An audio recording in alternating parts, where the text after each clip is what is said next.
राधे कृष्णा दोस्तों, मैं हूं आपके साथ पंडित राघवेंद्र द्विवेदी। आप देख रहे हैं राघव भक्ति सागर यूट्यूब चैनल। आज हम आप लोगों से बात करने वाले हैं पूजा में जो हम सामग्री इस्तेमाल करते हैं, जैसे धूप जलाते हैं, दीपक जलाते हैं, प्रसाद चढ़ाते हैं, फूल चढ़ाते हैं। इन्हें हम ऐसा क्यों करते हैं? इनका अपनी अपनी जगह मायने क्या है? इनका मतलब क्या है ऐसा करने का?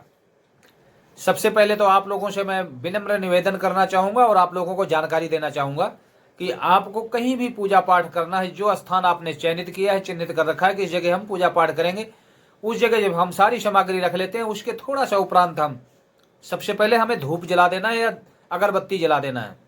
अगरबत्ती अगर आप लोग जलाते हैं तो जिसमें बांस लगा हो, अगरबत्ती बिल्कुल ना जलाएं, क्योंकि बांस वाली अगरबत्ती जलाने से पितृदोष लगते हैं। इसलिए बांस वाली अगरबत्ती का हमें प्रयोग करना चाहिए और उस जगह हमें धूप बत्ती जला करके रख देना चाहिए। धूप बत्ती पूजा करने के पहले अगर जल जाती है तो उसका जो धुआं है, धुआं समाप्त हो जाता है। जो हमें पूजा पाठ करने में जो दिक्कत जिनसे हो सकती है वो दिक्कत नहीं होगी और उस जगह सिर्फ एक खुशबू रह जाएगी, उसकी महक रह जाएगी। तो धूप जलाने का मतलब यही है, अगरबत्ती जलाने का मतलब यही है कि वो जो खुशबू है, वो जो सुगंध है, वो हमारे मन मस्तिष्क को एकाग्र करती है। आपने अक्सर देखा होगा दोस्तों, अगर हम कहीं जाते हैं बाहर तो कोई अगर खुशबू हमारे को महसूस होती है तो हम उसका एकाग्र मन से उसका आनंद लेने लगते हैं, उस खुशबू को महसूस करने लगते हैं। लेकिन अगर कहीं दुर्गंध आने लगती है तो हमारा मन विचलित होता है, हम इधर उधर देखने लगते हैं। तो इसलिए धूप जलाने का मतलब यही है, मन को एकाग्र करना, मन मस्तिष्क एकाग्र हो जाता है, इसलिए हम धूप जलाते हैं। और अगर आपको मन मस्तिष्क को एकाग्र करना है तो आप चंदन की धूप जलाएं, ठीक है। और अगर आर्थिक लाभ उठाना चाहते हैं तो आपको गुलाब की धूप जलाना चाहिए। और अगर आपके दिमाग में टेंशन है, डिप्रेशन हुआ पड़ा है, तो आपको गूगल की धूप जलाना चाहिए। लेकिन अगर उसी जगह कोई ग्रह कलेश है, कोई पितृदोष है, तो हमें लोहवान की धूप जलाना चाहिए।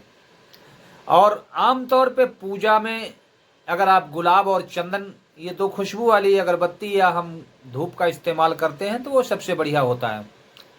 लेकिन अगर हम उसके बाद बात करेंगे दीपक जलाने की, हम दीपक क्यों जलाते हैं? पूजा पाठ में हमें दीपक क्यों जलाया जाता है? दीपक जलाने का मतलब यही होता है, हम प्रकाश रूप में प्रभु को स्थापित करते हैं। इसलिए जब भी आप कहीं पूजा पाठ करने के लिए बैठें तो सबसे पहले दीपक जलाया जाता है। दीपक को जला करके प्रकाश रूप में उस प्रभु को विराजमान किया जाता है। लेकिन अगर ईश्वर की कृपा पाना है तो आपको एक मुखी दीपक जलाना होगा। अगर भगवान की कृपा पाना चाहते हैं तो एक मुखी दीपक जलाएं। और अगर कर्ज से मुक्ति कर चाहते हैं, आपकी हमारा जो कर्ज है वो उतर जाए, तो आप 9 मुखी दीपक मंगलवार के दिन हनुमान जी के सामने जलाएं, निश्चित ही आपका कर्ज उतरेगा। और अगर आप सोचते हैं कि मेरा स्वास्थ्य ठीक रहे, मेरे शरीर में कोई दिक्कत ना हो, कोई परेशानी ना हो, तो आपको 2 मुखी दीपक जलाना चाहिए। और अगर आपको शत्रु परेशान कर रहा है, शत्रु का नाश करना चाहते हैं, तो आपको 3 मुखी दीपक जलाना चाहिए। लेकिन आप अगर नौकरी में प्रमोशन चाहते हैं, करियर में तरक्की चाहते हैं, करियर में और बिजनेस बढ़िया चले, व्यापार बढ़िया चले, अगर आपको इन सब चीज़ों का लाभ आप चाहते हैं कि मान सम्मान पद प्रतिष्ठा मिले, तो आपको 4 मुखी दीपक जलाना चाहिए। वैसे आप 1 जलाएं, 2 जलाएं, 4 जलाएं, कुछ भी जलाएं, मन के अंदर भाव आपके प्रेम के होना चाहिए, क्योंकि भाव से बड़ा कोई दीपक नहीं होता है। उसके बाद हम बात करेंगे प्रसाद की। हम प्रसाद क्यों चढ़ाते हैं? तो प्रसाद हम इसलिए चढ़ाते हैं कि जो हम चीज़ें प्रभु को अर्पित करते हैं, तो हम वो प्रभु को जब अर्पित कर दिया तो प्रभु के रूप में हम हो गया, तो हम उसको खा करके अंदर ग्रहण कर करके प्रभु को अपने अंदर बैठने, यानी हम एक तरह से प्रभु को अंदर वास कर रहे हैं, वो भाव अपने अंदर हम पैदा करते हैं। वैसे भगवान की पूजा बिना प्रसाद के भी हो सकती है। ऐसा नहीं है कि बिना प्रसाद के पूजा नहीं होती, बिना प्रसाद के भगवान खुश नहीं होते हैं, ऐसा नहीं है। लेकिन अगर हमारे अंदर वो सामर्थ्य है, हमारे अंदर वो चीज़ हैसियत है, तो हमें धूप दीप नैवेद्य इन सब चीज़ों के साथ प्रभु को प्रसाद भी लगाना चाहिए। प्रसाद का जब हम भोग लगा देते हैं तो उसको स्वयं ग्रहण करते हैं और ऐसा हमें फील आता है, ऐसा महसूस करते हैं कि हमने प्रभु को भी, हाँ, जो उनका दिया हुआ था उन्हीं को हमने दे दिया।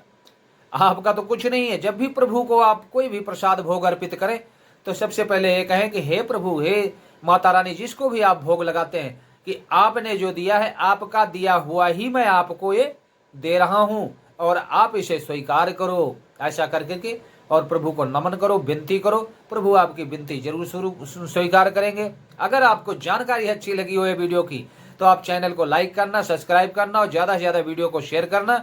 अगर मेरे से कोई गलती हुई है, आपको कोई चीज़ जाननी हो तो आप कमेंट बॉक्स में कमेंट जरूर करके बताना। राधे राधे।